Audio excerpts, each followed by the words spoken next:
Naipakilala na ang 12 housemates at sinimulan na rin ang kanilang unang weekly task. Ngayong gabi, isa na namang bagong kabanata ang magbubukas. Makikilala na natin ang unang mga nominado sa edisyong ito. Sino-sino kaya ang malalagay sa panganib? Alamin natin live dito lamang yan sa first nomination night ng The Sims Big Brother Season 3. Bago umpisahan ang first weekly task ay napag-usapan ni Chloe at Loramy ang pagpasok sa pageantry. Uy, Lorime, kwento mo nga, paano ka napasok sa mundo ng pageant? Hindi mo pa masyado na ikukwento yun sa amin. Ay grabe, biglaan lang talaga. Nung una, hindi ko talaga iniisip na sasali ako. Mahiyain pa nga ako dati, swear. Hoy, Lori! Curious lang ako, paano ka nga pala napasok sa pageantry? Ay kuya, actually hindi ko rin inakala. Nagsimula lang yon nung sinali ako sa school pageant ng advisor namin. Wala akong kaide-ideya noon, pero sabi niya bagay daw ako.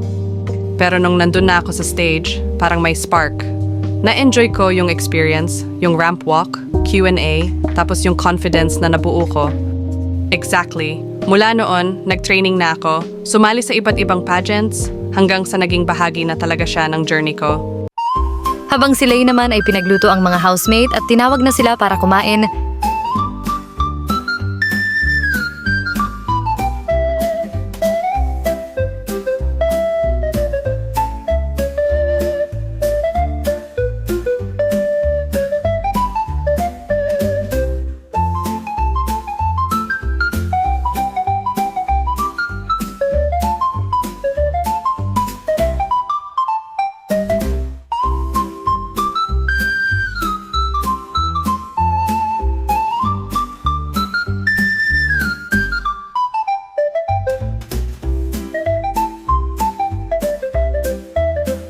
habang kumakain ang mga housemate, hindi mapigilan na mapag-usapan ni Marnar at task leader na si Christine ang unang weekly task.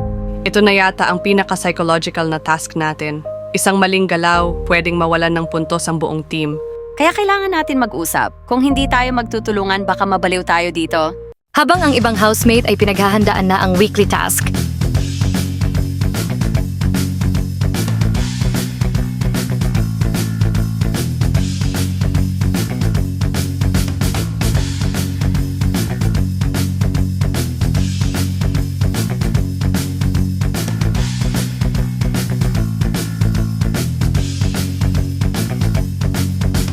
Nang biglang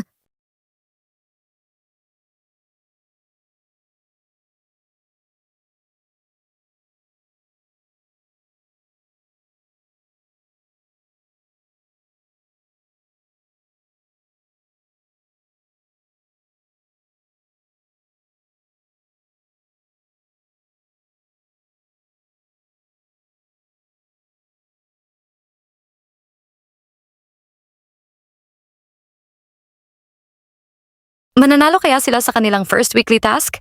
Abangan.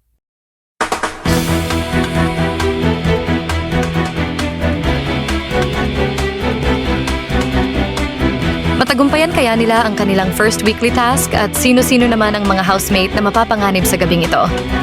Sabay-sabay nating kilalanin ang unang nominadong housemate sa edisyong ito. Ito na po ang first nomination night ng The Sims Big Brother Season 3. Hello Philippines and hello Sims World! Yes, we are live on a Friday morning para kilalanin ang unang batch of housemate na manonominado sa edisyong ito. Napapanood po tayo sa TikTok at YouTube at maging sa Facebook, kaya dapat nyo na i-follow ang mga social media namin dahil wala kaming nakukuhang monetization sa ginagawa naming ito. At ngayon ay oras na para kausapin ko ang mga housemate for the very first time. Hello housemates! Yes, madami ng pagsubok ang pinagdanaanan nyo sa 3 linggong pananatili sa loob ng bahay ni Kuya, pero dadagdagan ko pa ang mga problema nyo ngayong gabi dahil ay papangalanan ko na ang mga housemate na mapapalagay sa peligro. Housemates, kumapit na ng mabuti dahil ang bilang ng nominado ngayong gabi ay 2. Ibig sabihin dahil 2 housemate ang nominado ngayong gabi, ay may bitbit silang tig 2 housemate na mapalagay sa panganib at ang kabubuang bilang ng mga nominado ay 6. At ang pangalan ng unang nominado ngayong gabi ay Sa Aking Pagbabalik. Thank you, housemate.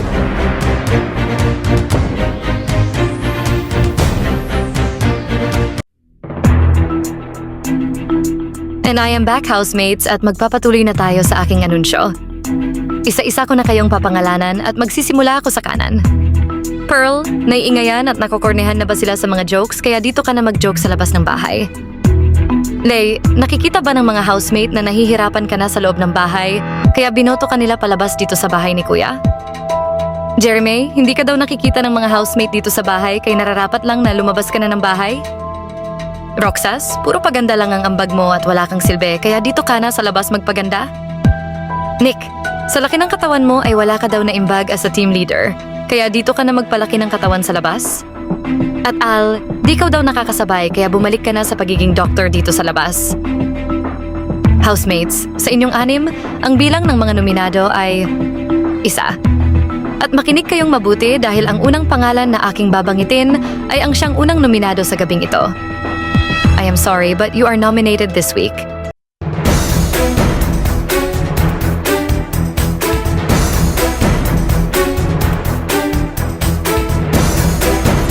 Play!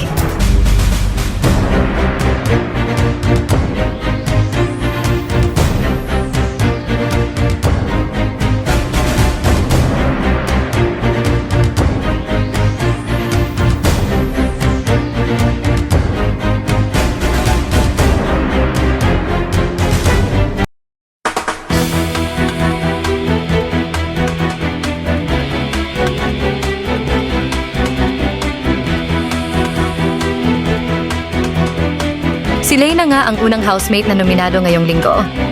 Maliban sa kanya, sino pa kaya ang dadagdag sa listahan ng mga nominado? Kausapin natin ulit ang mga housemate.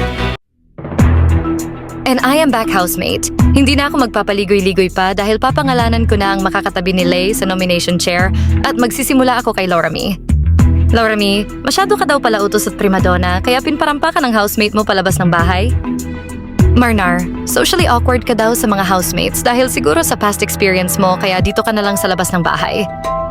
Chloe, wala ka daw napapakitang spirit of camaraderie sa loob ng bahay kaya gusto nilang matutunan mo yon dito sa labas. James, nagpapakitang tao ka lang daw ba at playing safe at ang tingin sa iba ay ikaw ay isang vampira kaya dito ka na lang sa labas ng bahay kumagat ng tao? JL, puro gym at basketball lang ba ang ambag mo kaya hindi ka na need ng mga housemate at gusto nang palabasin ng bahay? At Christine, isa sa pinaka-competitive na housemate ng bahay, binuto ka ba nila dahil ikaw ang hadlang sa laro ng bahay? Housemate, kumapit na ng mabuti dahil ang huling pangalan na aking babangitin ay ang siyang kukumpleto sa first set of nominees tonight. I am so sorry but you are nominated this week.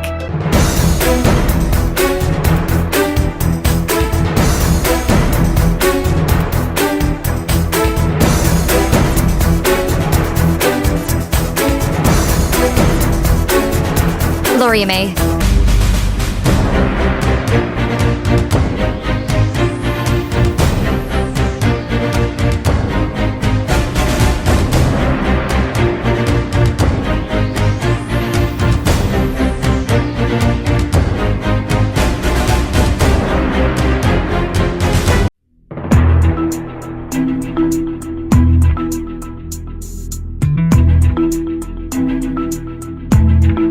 Hello, housemates! Hindi pa tapos ang mga pasabog ngayong gabi dahil sa season na ito ay may kasamang dalawa ang tig-iisang nominado ngayong gabi at uunahin ko na ang team ni Lay.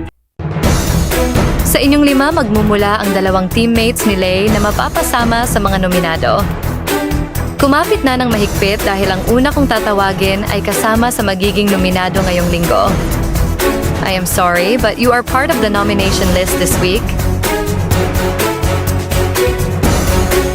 Pearl.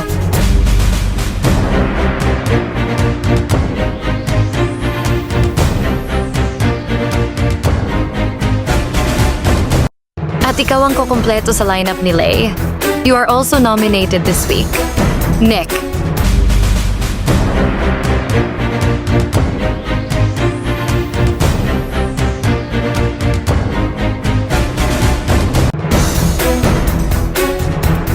At tapusin na natin to dahil ang hirap pala mag-edit ng ganitong twist.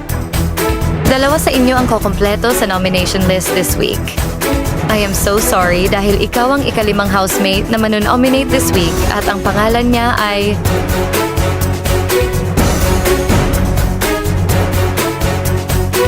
James. At ikaw ang kukumpleto sa nominado sa gabing ito.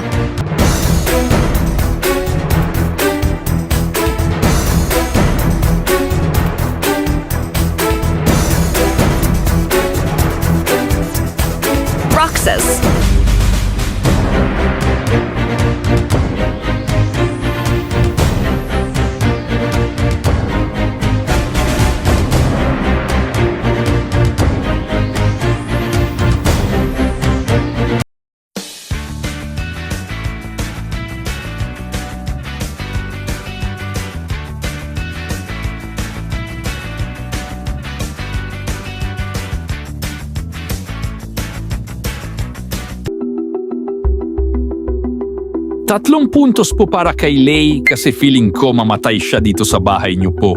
3 puntos po para kay James kasi feeling ko vampira talaga siya kuya ay. Ano ba yan?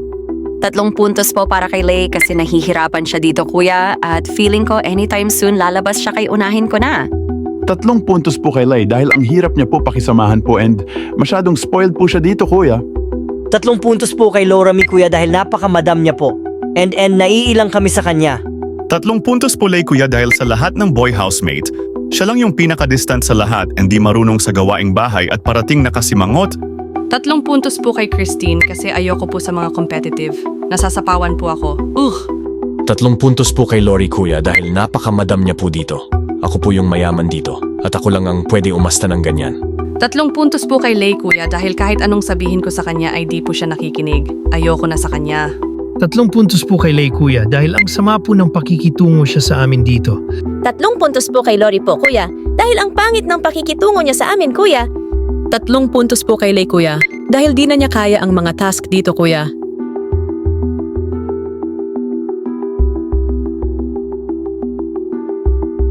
Si Lay, Lori, Pearl, Nick, Roxas and James na nga ating mga nominado sa linggong ito at katulad ng nakagawang season ay nasa inyo pa ring kamay, nakakasalalay ang kanilang pananatili sa loob ng bahay. Kung paano bumuto, ay check sa comment section sa aming Facebook account ang mga instruction at siguraduhin na nakasubscribe kayo sa aming TikTok, YouTube and Facebook account para ma-process ang iyong boto. At natapos na din ang unang nominasyon sa edisyong ito. Sa muli nating pagkikita, ay magaganap na ang first eviction night kaya bumoto na kayo hanggat sa gusto nyo at nanalo kaya sila sa kanilang weekly task. At ano na naman ang bagong pasabog na yayanig sa bahay? Yan ang ating pakatutukan.